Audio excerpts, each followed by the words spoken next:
In 2005, Pukeariki was offered around 255,000 photographic negatives, the work of Swainson Studios and Bernard Wood's studio, that had been stored in a garden shed for several years. The heritage team manager at the time had only 5 days to consider whether to accept this local collection of unknown scope and condition. But it was thought that the collection potentially had considerable social and historic value, so the damp and dusty and potentially health hazardous boxes of negatives were transferred to Pukeariki, essentially doubling the size of our pictorial collection. The museum faced a major challenge to preserve such a vast collection, but with generous support from the Lottery Grants Board and the Taranaki Electrical Trust, Pukeariki was able to appraise, clean, rehouse and catalogue the entire collection, and a couple of the staff who were involved in that have actually gone on to work here at Gavette Brewster, Paul included. After that process, with further support from a number of sponsors whose names are very long, so I've put them in a slide at the end, digitisation of the collection was able to begin in 2013. Overall, a total of $1.2 million in external funding was secured, and the Swainson Woods collection has become a major commitment and focus for Pukeariki for the past 11 years. But we're now at the end of that project. A team of technicians has digitised the entire catalogued collection, transforming individual private images into a collective public record. One of the themes being addressed here today is the relationship between collecting institutions and digital technology. So while the Swainson Woods collection isn't a contemporary art collection as such, I thought I'd share with you some of the outcomes and implications of mass digitisation, and particularly online access, that we've encountered through the project in the hopes that it might contribute to some of those discussions. For those of you who are unfamiliar with it, let me briefly introduce you to the collection. Swainson Studios was established in New Plymouth in 1923 by Joe Swainson and sold to Bernard Woods in the early 1960s. In the 1980s, the studio was taken over by Bernard's daughter Jennifer, who continued the studio until 1997, and it was her that then donated the collection in 2005. So the collection spans 8 decades, giving us an overview of photographic technologies during that time, from glass plate negatives to large, medium and 35mm black and white film, through to some rather glorious colour film formats. The collection's a rich resource for anyone interested in the development of studio photography in regional New Zealand. Swainson and Woods were commercial photographers, and so as Paul said, the collection is primarily made up of studio portraiture. Weddings, family portraits, school photographs, local businesses, and a small number of candid photographs provide us with a remarkable record of Taranaki's people, places, and events over most of the 20th century. However, the collection's also quite unremarkable. These are, for the most part, ordinary studio images employing traditional conventions of photography and portraiture.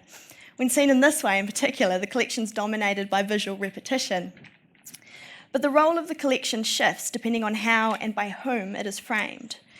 As a whole, any number of interpretations are possible in the wider collection of Pukeariki's heritage collections, and the scope lends itself to the examination of changing traditions, fashions, and social structures over time. It's not until individual images are removed from the crowd that we're reminded that to someone these images are all intensely personal. That's so cute. A major focus since digitisation began has been sharing the collection with the people to whom it matters the most. This has been driven in part by a huge gap in the knowledge contained within the collection that we're reliant on the community in helping us fill. Most of the subjects in the negatives are identified by last name only, so we form in children. So we set about getting the collection into the community with the hopes of crowdsourcing identifications to develop a more useful resource over time. In 2010, digital exhibitions were established at 5 regional locations with slideshows and response booklets containing images from those locations as a way of targeting specific communities. Swainson Woods became a regular feature in the Taranaki Daily News through the Can You Help Us segment. And in 2013, the major temporary exhibition Photographic Memory, co-curated by pictorial curator Ruth Harvey and pictorial technician Charlotte Stace, showcased the collection on a large scale for the first time and highlighted the digitisation of the collection as a major focus for the coming years. Now, these initiatives have proved really successful in gaining the support of the local community and raising the profile of the collection. These are a little bit blurry because they are screenshots, I'm afraid. But the largest impact on community engagement so far has actually been the ability to interact with the Swainson Woods collection online. Pukeariki has a comment function enabled on our web browser where visitors can share the names of their loved ones directly from the comfort of their living rooms. So far, this forum for sourcing collection information has resulted in over 7,000 identifications. The information we receive ranges from simple names to detailed family histories. Oh, and I'll just go back to that one. Happy birthday to Doris, who turns 99 this month, whoever she is. The comments are sometimes moving. They're sometimes entertaining. I don't know, can you up the back all read? You can all see them. So we've got Good Catch Dad and 30 years on, I'm still gorgeous for the wee 6-week-old in that photograph. Sometimes through the comments we're also corrected. So identified man on the left has been Brian Beardmore, not Brian Beardmore. But what we've found in sharing the collection widely is that people have real connections to many of these images, and they've been incredibly generous in sharing their stories with us. The result is that a collection which on the surface can be seen as quite ordinary is now brought to life through individual and collective memory. This is a photograph of Myrtle and Edward Olsen. It was published in the Daily News in 2014 and prompted 6 responses from the community. Through these responses, we learnt that Myrtle and Edward, known as Ted, are pictured here about to fly off on their honeymoon in 1931. According to newspaper reports, they were the first couple in New Zealand to do so. Ted had a distinguished flying career, and their daughter Diane recalled a family tale that he was once responsible for flying Lawrence of Arabia out of India, and I quote, in a hurry. Through these responses, we're able to establish a rich narrative of an adventurous Taranaki couple. To those who responded, Myrtle and Ted were their neighbours, parents, aunt and uncle. These personal relationships have helped to remind us of the unknown potential hidden within this and other local studio collections. We've also had the opportunity to learn a bit about Swainson and Woods from the community, who recall their experiences being photographed, or in some cases, working for Swainson hand-tinting photographic prints. We recently received this comment on an image of a family reunion from 1979, where Denise is recalling having that photograph taken and saying that she was so intrigued by seeing Bernard Woods on a forklift that she took a photograph of him. Now, this was far too good an opportunity to pass up. So I got in touch with Denise, and sure enough, she still had the photograph and very kindly lent it to let us copy it for our collection. So here we have some 1970s health and safety in action. Now, these are just some brief examples of how digitising and sharing the Swainson Woods collection has proved to be incredibly rewarding. But there's also risk in releasing an entire private and reasonably contemporary studio collection for public display. In placing the collection online, even at low resolution, we relinquish control over how those images are used and shared, particularly on social media. On the one hand, the sharing of links to the collection on Facebook is a big win for community engagement and promotion. But on the other hand, at times the overzealous sharing of images has caused concern for family members who might not want their photograph or that of their loved ones online at all. These concerns are particularly strong for Māori, and I'm really pleased that someone raised that in one of the questions, because this is something that we've sort of grappled with a bit, and I'm interested to hear other people's thoughts on it. So particularly strong for Māori, where cultural and social structures have in a very small number of cases for us collided with mainstream social media use and changing generational viewpoints. In one example, a local kuia expressed concern over an image of her mother and her grandmother that had, as she put it, gone viral on Facebook. The tupuna in the photograph had connections to a great number of families, and as the eldest, the kuia had been fielding complaints from others about how the image was being shared over and over by younger family members without appropriate permission. This isn't the image, by the way. Now, I'm certainly not an expert on Māori relationships with photographic images, and I know that many collecting institutions have or are in the process of developing policies on public access to that material. In the past, there's been an unspoken rule at Pukeariki that all photographic material with Māori content has been excluded from web display on the basis of it being Māori, with obvious cultural sensitivity reasons. But that changed with the Swainson Woods collection. There were, of course, many local Māori couples who had their wedding photographs taken by Swainson and Woods. There are family photographs and school photographs and portraits of Māori in the collection. And I kind of feel that to exclude these photographs from public display on account of them being Māori only serves to whitewash the collection and to block a significant portion of Taranaki's community from discovering and engaging with that material. But, of course, in making the decision to put the entire collection online, Pukeariki acknowledges that the availability of these images might not be considered appropriate to all members of the community for cultural and also for personal reasons. Also, as a family-friendly public institution, we are required to use a little bit of common sense when making judgments around access. The digitisation team are our first line of defence, acting as censors for any material that might cause obvious offence or be potentially emotionally distressing. They filter out images of injuries and open wounds that were taken for insurance purposes. I'm not going to show you any.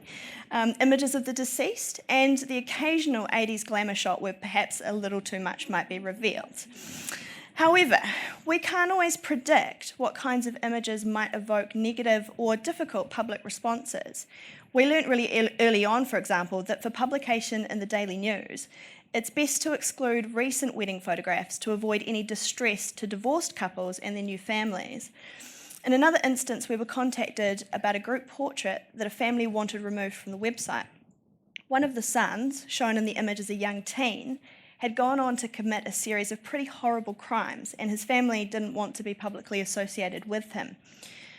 We've been reminded over the course of this project that we simply don't know what might lie beneath a seemingly happy and ordinary photograph. And this image of Patrina King, her mother identified her again in the paper, called us up and told us a wonderful story about how she used to hand stitch all of the incredible sequins on her tap dancing outfits, but then also told us that Patrina was tragically killed at the age of 18, not long after this photograph. So we have no way of telling what these images are going to mean to people. To some, these images can be painful, and in placing them online, we have to be prepared to be responsible for the outcomes, which, for the cases that I've mentioned already, not Patrina, but with the other ones, the result has been that the images have been restricted from online display and general public use. Now, these cultural and personal issues raise important questions around the role of digitisation in facilitating access to collections and what responsibilities institutions have in determining what is or is not appropriate for public display. Joanna Sassoon, writing on photographic materiality in the age of digital reproduction, argues that while digitisation is often driven by a demand for collection access, it can also enable institutional control over what is made accessible, with criteria as to what is appropriate to be made public really being discussed. So digitisation can increase control over access to collections rather than enhance it. So institutions with large vernacular collections like Swainson Woods have to carefully balance how much or how little is released for public display. Sassoon goes further to question just what digitisation actually provides access to. Much has been written and discussed here already about the importance of materiality in the photograph as object, and it seems obvious that something is lost when translating physical things into digital formats. Digitisation and the selection of images to be digitised can privilege image content over materiality. And once digitised, photographic images in museum collections especially are transformed into commodities that are easily reproduced and sold or recontextualised. But I'd suggest there's maybe a closer resemblance between a collection of commercially produced negatives and their digital copies than, say, digital copies of photographic prints. Both were made to be reproduced and distributed, serving a sort of similar function. Of course, what we have to acknowledge is that the integrity of our digital files is influenced by the contemporary decisions and tools of our technicians. They work to produce the best product while remaining as true to the original negative as possible, but not necessarily true to the original photographer's intent, which of course we don't know.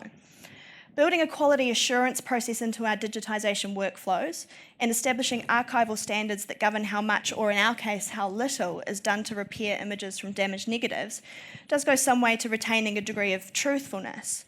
But translating physical historic negatives into digital positives will always be a subjective process. So while these original negatives are crucial to retain, the practical reality for our context as a social history museum is that image content of these negatives is our prime asset. The unfamiliarity of images in a negative format makes them inaccessible to many of our visitors. And while they are used occasionally as teaching tools, it's not until they're digitised that they become available for widespread and non-specialist use. Now, of course, when talking about digital access, and it's already come up a little bit today, the big legal elephant in the room is copyright. Who owns copyright to the Swainson Woods collection, and what right, if any, do we have to share these personal images so publicly? The answer, I'm afraid, is quite unhelpful. When the collection was gifted in 2005, copyright was transferred from Jennifer Woods to Puke Ariki in the deed of gift. However, it's unlikely that it was hers to give. We don't know what agreements existed between the studio and the customers who went to have their photographs taken. So taking standard law into consideration, copyright for photographs created prior to 1944 lapsed 50 years after the date of production, so any of the older material in the collection is now in the public domain. However, photographs created after that date are under copyright until 50 years after the death of the photographer, or in the case of commercial photography, the death of the person who commissioned the photographs. Given that Swainson Woods spans up until 1997, there is without a doubt material that's still under copyright. But because the large majority of images from the collection are identified by surname only, we're faced with a bit of a copyright dilemma. To discover the copyright owner, we need to reproduce the negatives and make them publicly available, increasing the chance of identifying the copyright holder but technically breaching the law in the process. In sharing the collection, we strike a balance between legality and access, and with advice from Victoria Leachman, rights advisor at Te Papa, we have determined that the overall benefits of making the collection publicly available outweigh the potential risks. It's certainly not an ideal situation, but the scale of the collection makes it almost impossible to pursue a license for every single image. So as you can see, I think I'm actually going really fast. Oh no, I'm good, excellent. As you can see, the Swainson Woods collection, for the Swainson Woods collection at least, digitisation and public access to vernacular collections is anything but straightforward. We've made sure to share this collection with as much sensitivity as we can without censoring it to the point of misrepresentation. But we've also ensured that we have a process in place to resolve any concerns around public display. And for those who have raised concerns, they've been incredibly understanding and generous with their support of the collection as a whole. Overall, the conversations and relationships that have formed out of community engagement with the collection, both positive and negative, have helped us to gain a deeper understanding of our responsibilities to this collection and to the community. Now, as more and more cultural institutions begin large-scale digitisation projects, discussions around implications and limits of digital access will, I hope, continue, and I hope that we can feed into that. But for us, we're now starting to consider the future of the Swainson Woods collection. We have an incredibly valuable resource at our fingertips, and the scope of the collection naturally lends itself to thematic storytelling. We've already seen how effective selective use of the collection can be in engaging the public through an exhibition co-curated by previous Swainson Woods coordinator Millie Mitchell-Anion and social history curator Elizabeth Hocking. Best in Show drew together images of dogs and their families from the collection with social history images to form an exhibition that had little need for interpretation, but a huge impact in the way it acted as a conversation starter. Now, there's a huge potential for this sort of use for the collection. This is one of the images from Best in Show, and it's one of my favourites, and the thing that strikes me about this image is the fabulous wallpaper-carpet combination. So just one of the small ideas I've had is I'd really love to put together a visual exhibition on just these hideous interiors. Here's another really great one. As a whole, the ability of the collection to speak to shared experiences will help us in our commitment to fostering a sense of collective identity in Taranaki. How many of us in this room have had jerseys knitted for us by our mums, especially for photographic settings like the Woods Kids? We hope to further draw on the ability of this collection to evoke memories and to spark conversation through its continued use in our exhibition spaces. We also face a challenge in keeping the Swainson Woods collection active while responding to the growing public expectation that our collections will become digitally accessible. And we're starting to see what impact this project might have on future acquisitions. I met with someone recently who has another large, not as large as this, but large enough, photographic collection that he'd like Puke Ariki to take on. But he had delayed approaching us because first he wanted to secure funding so that Puke Ariki could, and I quote, do something with it. It seems as though digitisation could become a criteria of acquisition, something which may impact on our ability to accept future donations. So I'd like to end with this really fantastic piece of ephemera from the studios that warns of rogue travelling photographers trying to steal Swainson's business, down the bottom there. We have the original negative and no copy can equal it. Well, Puke Ariki now has the original negatives, and while our digital copies will never be a complete substitute for the originals, they've enabled us to explore the potential of this collection on both a personal and social level. While our focus for the past few years has been on sharing the collection with the local community, I'd like to extend an invitation to all of you, to curators, researchers, artists, to engage with this collection. While based in Taranaki, the Swainson Woods collection is also a New Zealand collection, and I look forward to seeing how its stories are revealed in new and perhaps unexpected ways in the future. Here's all our, oh no, the sponsors slide is gone, but anyway, we had sponsors. Thank you very much.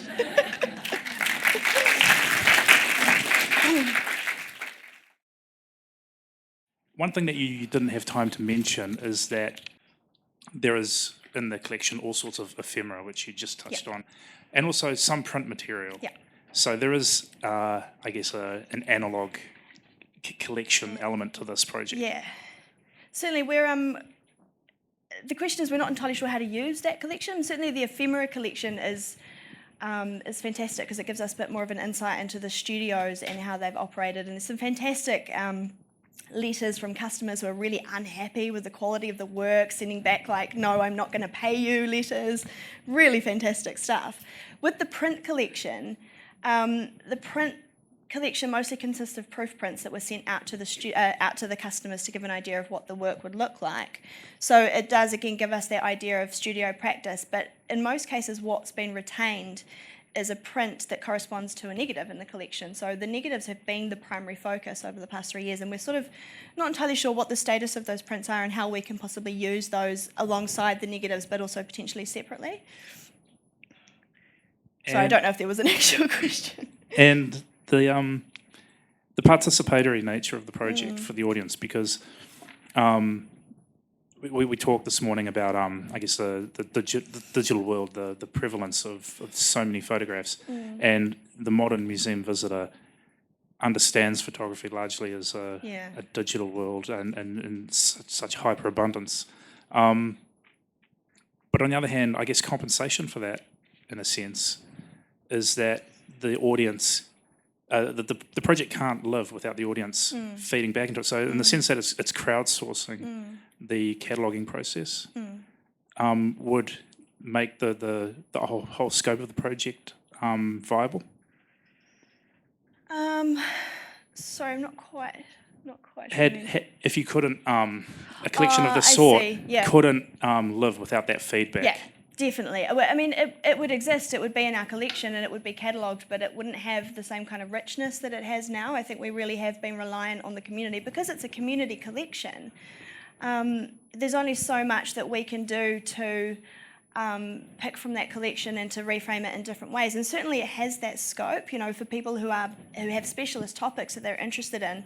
It's certainly available as a whole collection to examine, but the real power for us in terms of museum storytelling is really those individual personal stories. So we are hugely reliant on the community, and the digital aspect of that is actually a little bit problematic because we're starting to find that while huge amounts of our interaction with the collection are online, there's also a big portion of it that's not. There's a section of the community who either can't interact online, who aren't interested in using the internet, obviously particularly our elderly community who really aren't interested, and they really love the physical booklets that we have out at those digital displays. The difficulty for us is that a lot of those people in the community are the ones that actually have the living memory for some of the older images, and so we really need to get those images out there to them. And we're facing a bit of a dilemma at the moment on how we do that, because those digital exhibitions that we have out in the regions and the slideshows and the books that go with them, they're really time-consuming to produce, just on a practical level. And we're losing our technicians. Our technicians are only on fixed-term contracts, and they're the ones that currently do that work. So we're looking at turning those displays into digital displays that we can alter and upload from the comfort of my desk rather than having to go for a drive out around the mountain. Which seems really practical for us, but a lot of the people in those communities are actually saying, no, we want the books, we want the physical interaction, we don't know how to use the internet, we don't want to go out online, our kids live in Australia, they're not going to help us. So it's a real challenge. Yeah, it is a real challenge as to how we continue to serve both interests in the community, because as you say, it's really important to get that collection out there as much as we can. Yeah. Any questions from the audience? What about Charters and Guthrie? We don't have it, unfortunately. We have a small selection of material from Charters and Guthrie, but I'm not actually sure where the bulk of that material is, possibly still with the Guthrie family. Yeah. We'd like it, maybe.